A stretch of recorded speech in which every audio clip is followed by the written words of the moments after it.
Hey everyone, quick look at this. See that? Almost 98% of you watching aren't subscribed yet. Subscribing is the best way to not miss any new infidelity stories and support what we do here. It's free and it makes a huge difference. Hit that subscribe button below. Okay, now to today's story. I never meant to kiss Joe. It wasn't planned. It wasn't even something I wanted. Not at first. But it happened.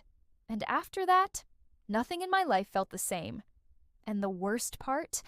My husband, Richard, had no idea. Sometimes I still sit in the quiet, staring out the kitchen window, watching the leaves fall off the old oak tree in the backyard, and I ask myself how I let it get that far. But then I remember it didn't start with the kiss. It started long before that. The kiss was just the spark that lit the fire. The truth is, my marriage had been dry kindling for years. I'm not proud of what I did. But I'm not going to lie to you either. My name's Mariah, and I've been married to Richard for 23 years. We live in a quiet neighborhood, the kind where everyone waves but nobody really knows each other. We raised two boys who are now grown and out of the house. Richard works in insurance. I work part-time at a dental office. We had a good life, or at least it looked that way. On the outside but inside, things were different. It's hard to explain how two people who used to laugh in bed and dance in the kitchen end up sitting across from each other at dinner like strangers. I guess it didn't happen all at once. It was slow, quiet, like someone turning down the volume on a radio little by little until one day you realize you can't hear the music anymore. Richard wasn't cruel.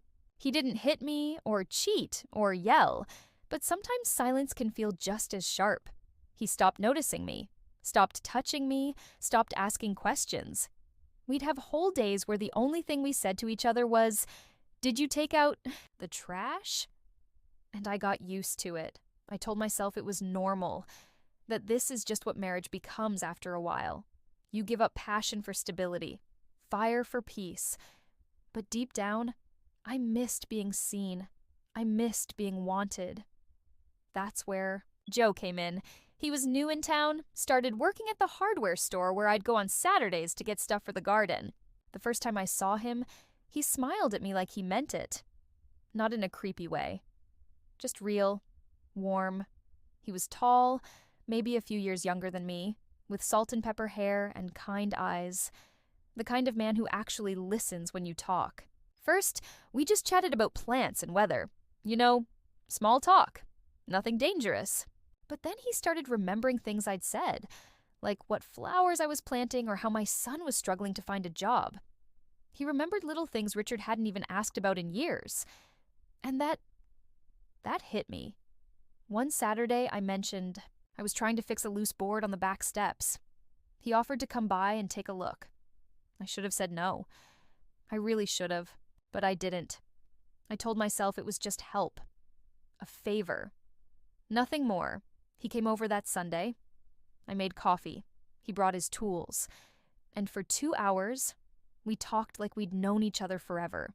He was funny and smart and so easy to be around. When he fixed the board, I thanked him, and as he stood there on my porch, looking at me with that soft smile, it happened. The kiss.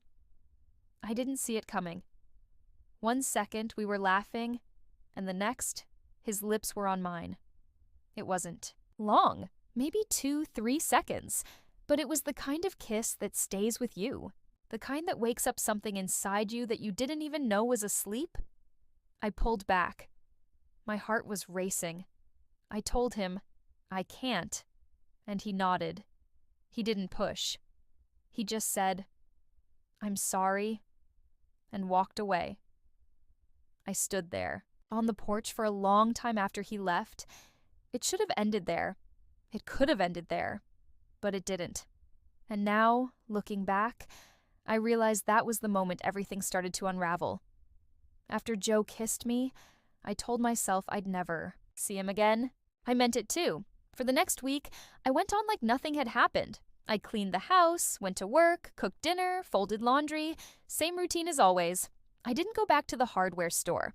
I avoided that whole part of town just to be safe. But even while I was wiping down the counters or folding socks, I kept thinking about that kiss. Not just the kiss itself, but what it meant. I hadn't felt something like that in years. Not with Richard, not with anyone. That scared me. I started watching Richard a little differently after that. I'd catch myself staring at him while he was eating, wondering if he even noticed I was still sitting across from him. His eyes were always on his phone or the TV. If I brought up something real, how I was feeling, or how quiet the house felt now that the boys were gone, he'd just grunt or nod, like he wasn't really listening. I asked him once, "Do you still think about us? You know, how we used to be?" He didn't even look up from his plate. He just said, "What do you mean?" That broke something in me. I know we weren't the same people we were when we first got married. Time changes everyone. Life wears you down. But I wasn't asking for fireworks. I just wanted a little spark, a flicker, something to show me he still saw me. He didn't. That Friday night, I poured myself a glass of wine while Richard watched his usual sports show in the living room. I sat in the kitchen alone, staring at my phone, and without even thinking, I opened a message app I hadn't used in forever. I typed, "Thanks again for fixing the steps. I hope you're doing okay." I didn't even use Joe's name. I wasn't sure if he'd respond. But less than 5 minutes later, my phone buzzed. "Hey, Mariah. I was hoping I'd hear from you." Just seeing my name on someone's screen, like that. It did something to me. We didn't talk about the kiss right away. At first, it was just light stuff. He asked how my flowers were doing, told me about a dog that kept getting loose near his house. But after a few days, things got deeper. He asked how I was really feeling. Not just, "How are you?" like most people do when they don't want an actual answer, but, "Are you happy? Do you feel loved? Do you feel seen?" I didn't know how to answer those. No one had asked me questions like that in years. I didn't even know I had answers buried inside me. But once I started talking, I couldn't stop. We started messaging every day. Sometimes during my lunch break, sometimes late at night when Richard was snoring in bed beside me. I'd sneak into the bathroom, sit on the edge of the tub with the lights off, and read Joe's messages. He told me about his divorce, how his wife had left him 3 years ago, and how lonely it had been starting over. He wasn't trying to impress me. He was just being real, raw. I liked that. One night, after a longer chat than usual, he said, "You deserve to be happy, Mariah. Don't forget that." That line stuck with me. I'd spent so long being a wife, a mom, a helper, a cook, a cleaner. I forgot I was a person too. I forgot I mattered. Joe reminded me of that, but the guilt. The guilt didn't go away. Every time I looked at Richard, I felt it burning in my chest. He wasn't a bad man. He never hurt me. He worked hard. He stayed faithful. He was steady. But he wasn't present. Still, part of me wanted to try and fix things. I told myself maybe Joe was just a wake-up call. Maybe I could take that energy and put it back into my marriage. So one Saturday morning, I made a plan. I woke up early, made Richard his favorite breakfast. Eggs, bacon, pancakes. I even wore that blue shirt he used to like, the one he said made my eyes look brighter. When he came downstairs, I smiled and said, "I thought we could eat together today. Maybe even take a walk later." He looked at the food, then at me, and said, "Everything okay?" I nodded. "Yeah, I just miss us." He sat down, took one bite of the pancakes, and said, "You used too much syrup." That was it. No thank you. No smile. No, "I missed you too." Just too much syrup. I sat there across from him, my stomach twisting, my smile fading, and I realized maybe he didn't miss us at all. After that pancake morning, I didn't try. Again, I didn't make another special breakfast. I didn't suggest walks or talk about us. Something inside me went quiet. Not angry, not loud, just quiet. Like a room that had been emptied out and locked. Richard didn't notice. That same week, I started going for long walks in the evening. At first, I told myself it was for exercise. But deep down, I knew I was hoping I'd run into Joe. And I did. It was the following Thursday. I was halfway down the trail near the lake when I saw him. He was sitting on a bench with a paper cup of coffee in one hand, looking out at the water. His face lit up when he saw me, like I was someone worth being excited about. He stood up. "Mariah, didn't expect to see you here."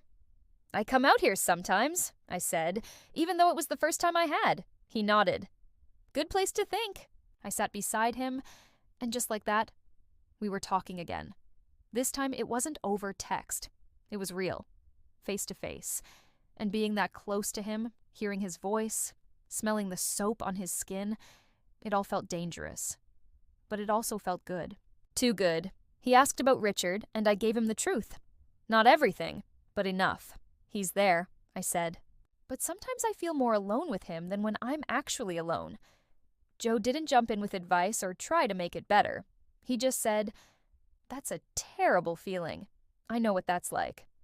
We sat in silence for a minute. It wasn't awkward. It was the kind of silence that makes you feel like you're not being judged. I hadn't felt that in years. Then he said, "I think about you more than I should." My stomach flipped. I looked down at my hands. I wanted to say, "Me too," but the words stuck in my throat. I didn't want to admit it. Not out loud, but they were true. I kept going on walks after that. Sometimes we met, sometimes we didn't. But when we did, we stayed longer, talked deeper, shared more.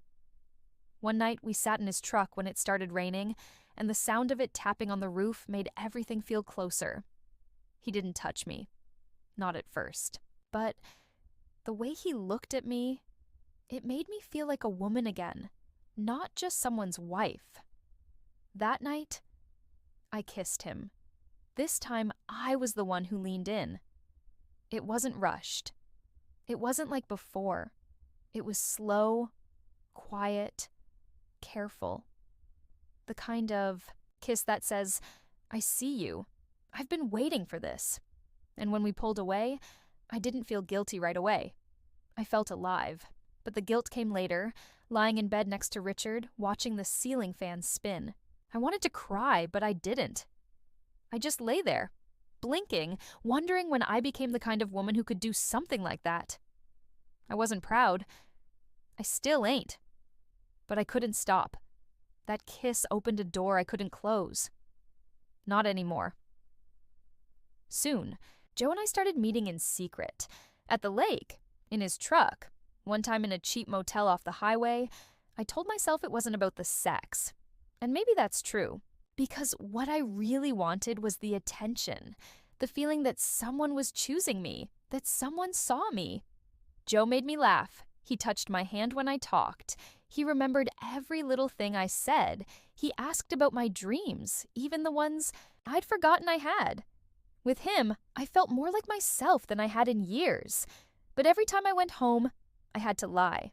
I told Richard I was helping a friend, going to a book club, volunteering at church. I hated lying, but I hated feeling invisible more. One night, Richard looked up from his TV and said, "You've been out a lot lately. Everything okay?" I froze. He didn't sound angry, just confused, like he was finally waking up. I smiled and said, "Just trying to stay busy." He nodded and went back to his show. That moment hit me hard. I realized I could vanish, and he wouldn't even notice until the noise was gone. And by then, it might be too late. It was a Tuesday when everything started falling apart. I was at work, filing patient forms, when my phone buzzed. It was Joe. Just a simple message. "I think we need to talk." Tonight? Those 6 words made my heart twist. I stared at the screen like it was written in another language. He never said things like that. Not like that. I typed back, "Yeah. Your place?" He didn't answer right away. An hour passed. Then 2. I kept checking, my hands shaking while pretending to go through insurance claims. When he finally replied, all it said was, "Yeah. 7. Don't be late." That whole day felt like I was walking underwater. I burned dinner, told Richard I had a late shift, then grabbed my keys and left. Joe's house was quiet when I pulled up. His porch light was off, and the street was darker than usual. Something felt wrong. My chest was tight the whole way to the door. He opened it before I knocked. "Hey," he said, stepping aside. He didn't smile. I walked in, heart pounding, and sat on the edge of his couch. He didn't sit next to me. Instead, he stood by the window, looking out at nothing. "I can't do this anymore, Mariah," he said, just like that, like a hammer hitting glass. I blinked. What do you mean?" He turned around. "This, us, sneaking around, hiding. It's not right." I wanted to scream, cry, run. Instead, I just sat there, numb. "Why now?" "Because I'm falling for you," he said. "And I'm not proud of how this started. You're married, Mariah. You've still got a ring on your finger." I looked down at my hands. I didn't even realize I'd been twisting the band around my finger the whole time.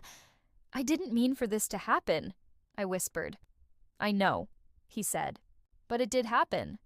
And now I'm stuck between wanting you and not wanting to be the man who helps destroy your life." That line hit hard, because deep down, I knew he was right. I drove home with tears in my eyes, the radio off, headlights blurring on the wet road. My phone stayed silent. So did I. That night, I climbed into bed and Richard rolled over, half asleep, and mumbled, "You smell like outside." Then he turned away and started snoring again. That's when I knew I was alone in that marriage, completely alone. The next few days were quiet. I didn't go on walks. I didn't message Joe. I stayed home, sat on the porch in the mornings, and just stared at the yard like it might hold some kind of answer. But nothing came. Then one evening, I heard Richard on the phone in the kitchen. He was laughing, a real laugh, a deep one I hadn't heard in years. I peeked around the corner. He was talking to someone named Karen from his office. The way he said her name made my skin crawl. I didn't say anything. Not then. I just listened. Turns out I wasn't the only one starving in this marriage. That same night, while brushing my teeth, I looked at myself in the mirror and asked the question I'd been too scared to face. Do I even want to save this marriage anymore? The truth? I didn't know. All I knew was that I couldn't keep living. In the middle, pretending everything was fine while sneaking away for scraps of affection like a thief. A few days later, I got a letter in the mail. It was from Joe. I almost didn't open it. But I did. Inside was a single page. His handwriting, messy but strong. He wrote, "I didn't walk away because I stopped caring. I walked away because I cared too much to keep hiding. If you ever become free, not just from him, but from all of this, come find me." I read it 3 times. Then I folded it up and put it in the drawer with my wedding pictures. I wasn't ready to choose. Not yet. But I knew something had to change. Soon. A week passed. Then 2. The silence between me and Joe turned into something permanent. He didn't message. I didn't call. That letter sat in my drawer like it had weight, like just opening it again might shift the whole house. Richard kept on like nothing was wrong. Like he hadn't heard me crying in the shower. Like he hadn't seen the way I barely looked at him anymore. But he did notice, eventually.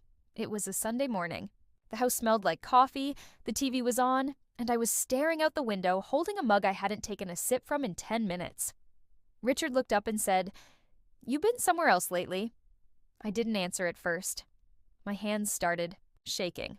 I thought, this is it. This is where I either lie again or tell the truth. So I took a breath, sat down across from him, and said, "I'm not happy, Richard.